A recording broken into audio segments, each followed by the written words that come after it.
of rewards for it. So you know what? I'm gonna do the same thing. I'm gonna figure out the magic formula in today's movie and see how to get the same results. Because if they don't have to try, I shouldn't have to try. Something of value is finally gonna come out of these damn movies. I will be rewarded for my suffering. My soul is prepared. How's yours? Let's take a look.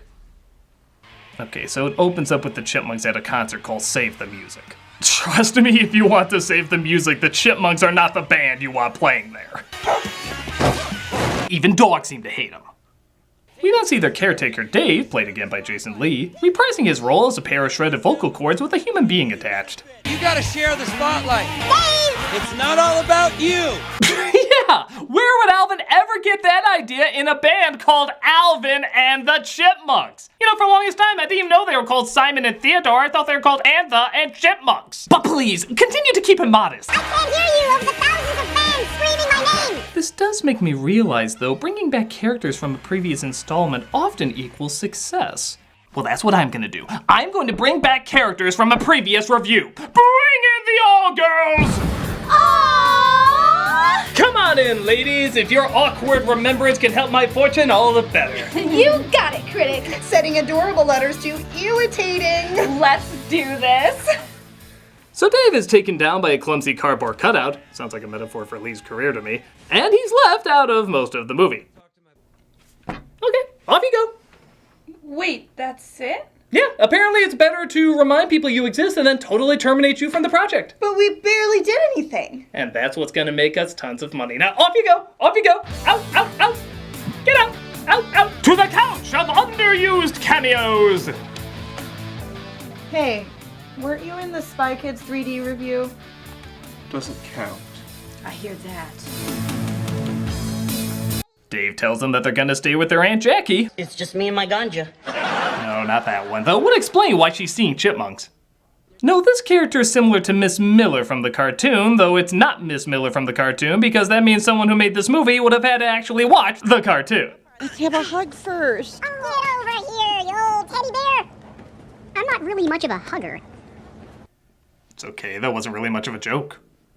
But, okay, I'm catching on. Aunt Jackie is going to be the new caretaker, and there's of course going to be some comedic adjustments. Alright then, I introduce you to Granny Tammy! Say hi, Tammy! Hi, Sonny, what's cooking? Oh, Granny Tammy, I can tell we're gonna have a lot of quirky adventures together. On to the next scene.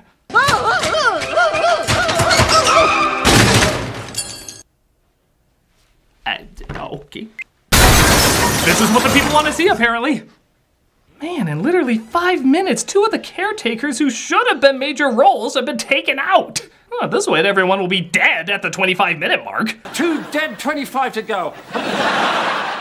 Instead, we get her son Toby, played by Zachary Levi, who you may remember as Chuck or Flynn from Tangled. And here where he plays his biggest role as the poor man's Jimmy Fallon. I'm not gonna be like, I know everything and you do this and you do that.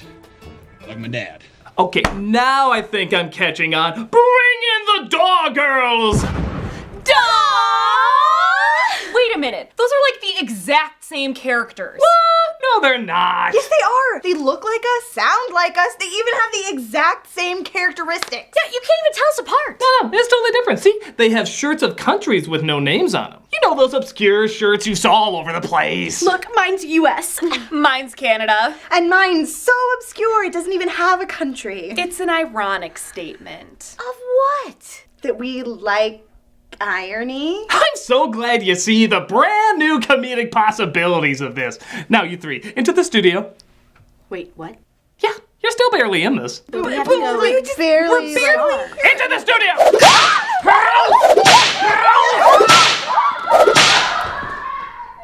It's so hard to make a family franchise. So they partake in all sorts of comedic gold, like singing Staying Alive, except making it about cheese balls. You can tell by the way I use my walk. I'm a cheeseballs man, no time to talk. Because somebody finally saw the comedic possibilities in that! And of course, the essential slow-mo kicking pan to open cheese balls while holding high note for a song about cheese balls. Oh, yeah, now that joke suddenly makes sense. You know, I'm not gonna lie, I expected more out of the director of Private Parts in the Brady Bunch movie, but I also suspected less out of the same director of Dr. Dolittle and John Tucker Must Die, so I guess it evens out. But fear not, literally 42 seconds later, they sing another pointless rendition of a musical hit. You spin me right around, baby, right around, like a record, baby, right around, round, round. Yeah, why don't you just sing what it really is, guys? You're a flimsy pretext for another rendition of a classic song gone wrong. Do you know what Dave would say if he were here right now? I think realistically he's probably shouting, "Paycheck!" Speaking of which, how you doing over there, all girls? That's the spirit. It also looks like Toby has a cat that he talked about earlier. And look, a few scenes later, there he is. Okay, a cuddly pet side character, always a big moneymaker. I give you Mr. Yama the Llama! Aww. Let the hijinks ensue! I treated you good. Hey, I don't follow it, I'm just doing what they're doing. But the film tries to punish you further by taking the one funny element from the last film, David Cross, and suck out anything that made him enjoyable. I lost everything, and it's all because of them. I will get you, Chipmunks. Again, I'm pretty sure that's an exact quote from him from Chipwrecked. But he's not the only one who gets chipped off in this movie. The Chipettes enter the film in their birthday suits. How do these flicks not have censor bars? Don't you know the 90s gave cartoon animals private parts? But what sucks most is they got some really funny voice talent behind them. Amy Poehler, Anna Faris, and Christina Applegate. These are all very funny people who are given very unfunny things to do. I'm Brittany, and this is my sister Eleanor. And I'm their sister Jeanette. Although I feel more like an Olivia, or sometimes anyway, we're the Chipettes. I haven't seen such a wasted Anna Faris performance since... Okay, a lot, but that Keanu cameo was pretty funny. What makes it even stranger is that they have almost the exact same voice as the Chipmunks. They're, I dare even say, the exact same character, just given the Tumblr treatment. Mr. Hawk? That voice, I can't get it out of my head. This trope, of course, goes back a long ways of incorporating a gender swap of a famous character, or characters. And apparently, it still equals gold. Well, they're not the only ones who can exploit that. Chester, duh! Are you aware that there's 3 strange ladies with confusing shirts in there? Never mind all that. We are going to explore Doe's backstory. Ooh, that's exciting. Finally, the bum mythos will be revealed. Oh, wait. Let me just see what they do with it in the movie. Tell me a little something about yourselves. We grew up in a small town, population 300. Fascinating. Great. It's impressed me. Yeah, okay, I guess we don't need to know your backstory. Oh. Come on, it's like how Baze and the blind guy know each other in Rogue One. They work together. That means we immediately know everything about them. I think that's more how they met each other rather than how they knew each other. Exact same thing. All we need now are some dance numbers. Go!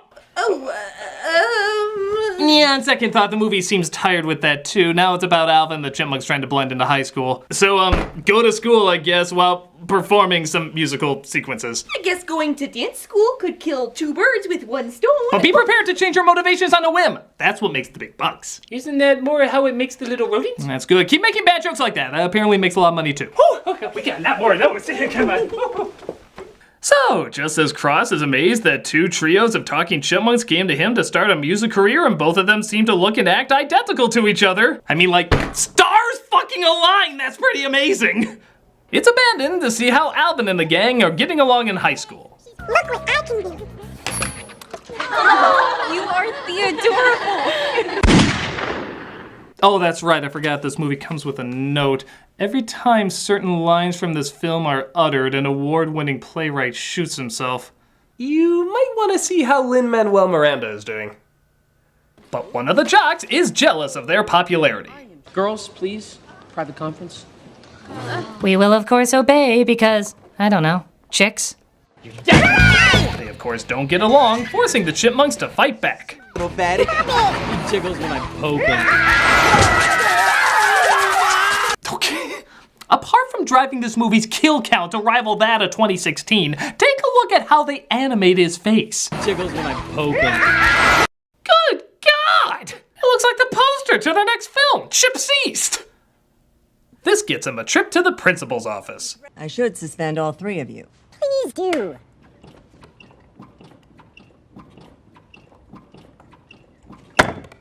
Okay, how unfocused does a film have to be when looking at a bobblehead mated into your script? She says I should suspend you. He says please do. Oh crap, I just wrote that into the script. What do I care? It's Alvin and the Chipmunks. But of course, violence towards others is fine as long as the principal is a fan of your work. I just cannot believe that you're actually sitting in my office. I have all of your CDs. Promise me that you won't say anything. If the faculty ever found out about this, I could... The higher-ups don't take well to furry pedophiles. What? I mean, just a fan. So she tells him there's a music competition where the winner gets $25,000 that they can use to save their music program. Because I guess this is the plot now. Oh, never mind, we're back to the blending in plot again. You're next, Furball. You talking to me? You talking to me? I'm the only one here, so you must be talking to me. Really? We left a pause for that joke. Oh, booyah! Dude's got hands. We can definitely use them on the team. Okay, I guess this is the plot now. It looks like Alvin is trying to be a sports star with...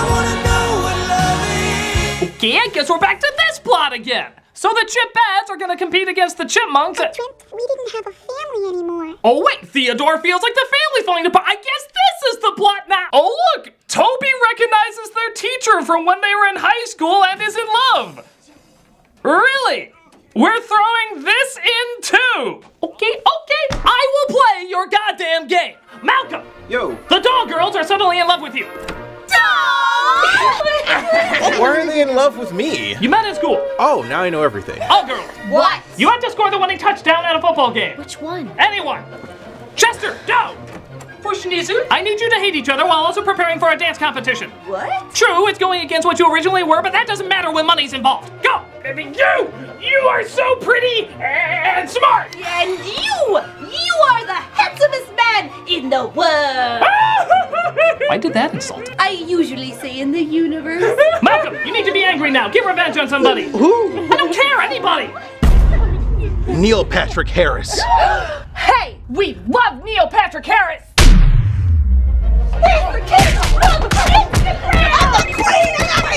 Critic, what should I do with this ball from the team, the 49ERS? Hey, look at that. You need to settle your differences in a dance-off. All right, river dance. Oh, did you say a dance-off? No, we're onto something different. Oh, but we got a perfect dance instructor. No, you need to now be injured and out of half of the movie. I think we'd be better at that. You're in charge of finding a cat to almost never talk about. I had a cat once. It was 10 years ago. That's way too much attention. More vague, more vague! I find your lack of vague disturbing. Somebody call 911! Okay, I think we're good. We have about 5 to 10 cliche plots to confuse people into thinking we know what we're doing. Now, off to your bunches of stories. Oh, are you sure I can't be somebody's father? Beat it! With pleasure. Beat it, beat it, beat it. No one wants to beat it. This had better be a big hit. It wouldn't be the first time I've obliterated these rodents.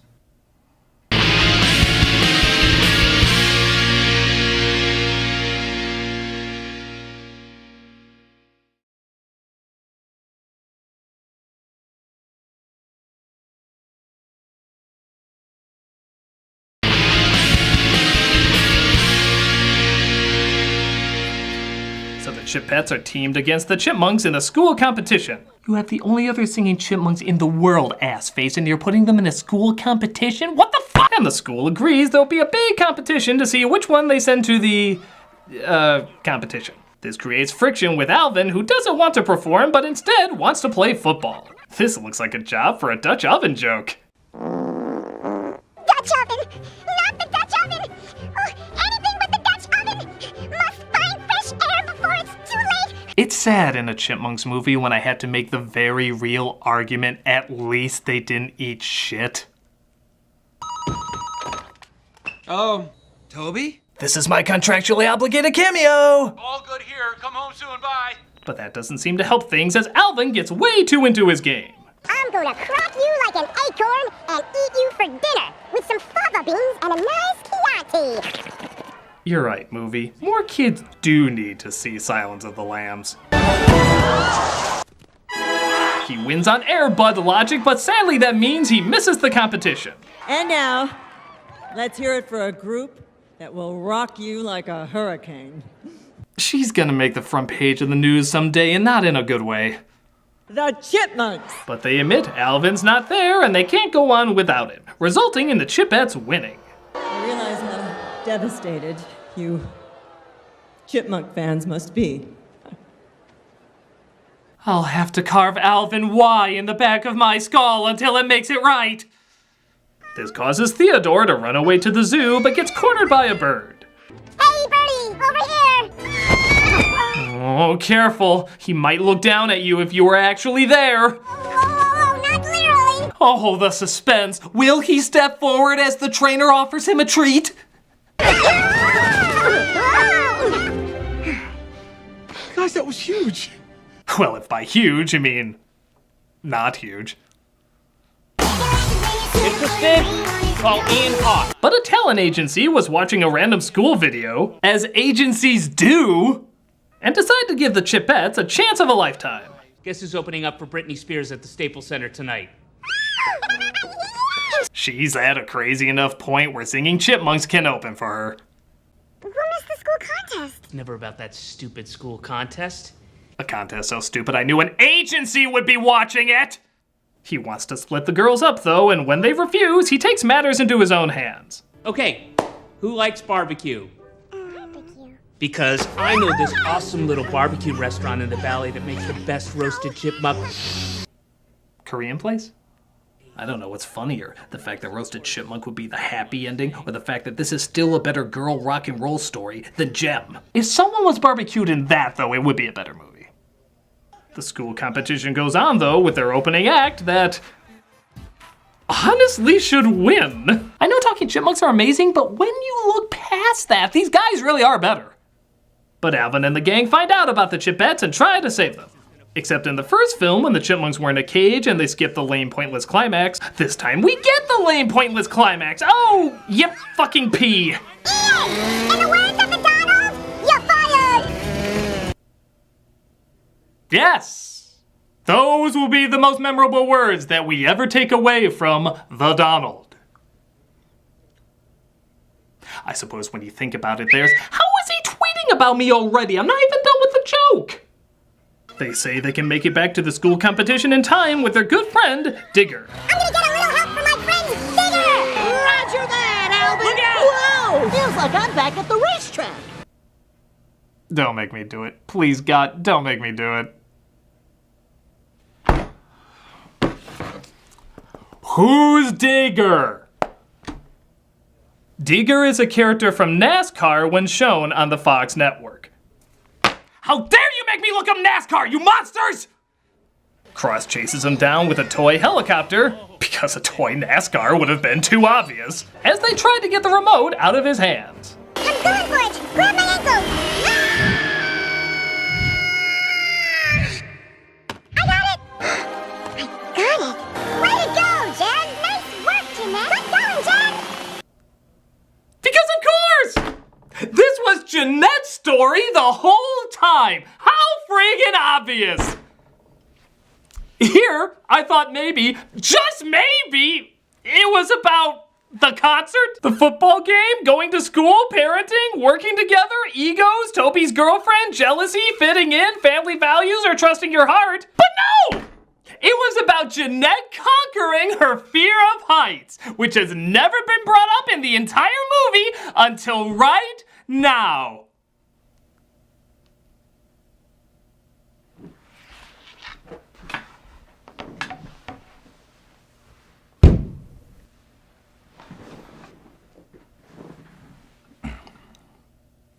So they get to the concert at the school and perform. I give you the Chipettes and the Chipmunks! But we haven't had any time to rehearse. Okay.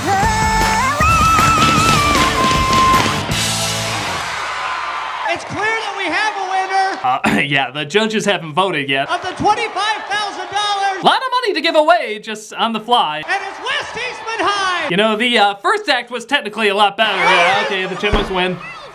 Creepy announcer, gladly give it to creepy principal. This seems very wrong. Meanwhile, at the stadium, despite the movie pretty much promising us Britney Spears, she never shows up in the film, and instead we get this. All the single ladies, if you want to get married, have a ring, put your rings on it. Again, is this really that much different from how we've seen Britney before? I'm kinda shocked the audience could tell the difference.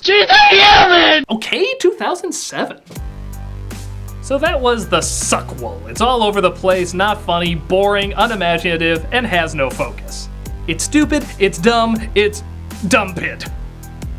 And I just imitated it perfectly. Practically line for line, I got the formula down. That means I'm gonna be making millions in a matter of seconds. All I have to do is count all the moolah I'm gonna make from this point on. And the turnout is... average? What about being number one at the box office? Critic, none of the Chipmunk movies were ever number one at the box office. Ever. What? They did okay because they rode on the success of other December movies. They've been the one family film clearly not trying to win any awards. But then why do so many people go and see it? High-pitched voices are cute! Duh! No. So by that logic, I can make $1 million just by...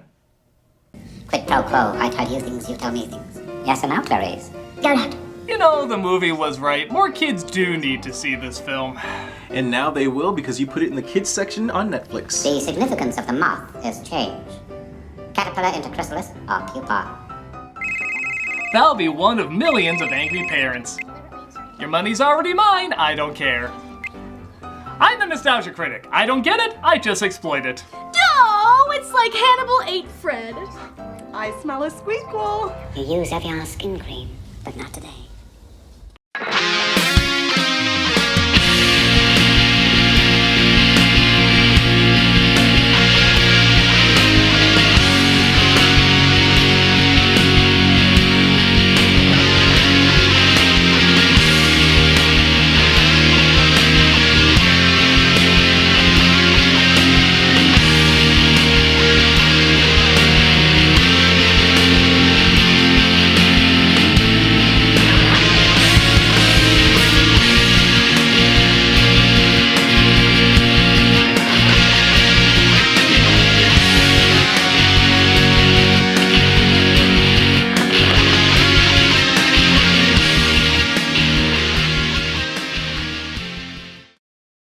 With some fava beans and a nice Chianti.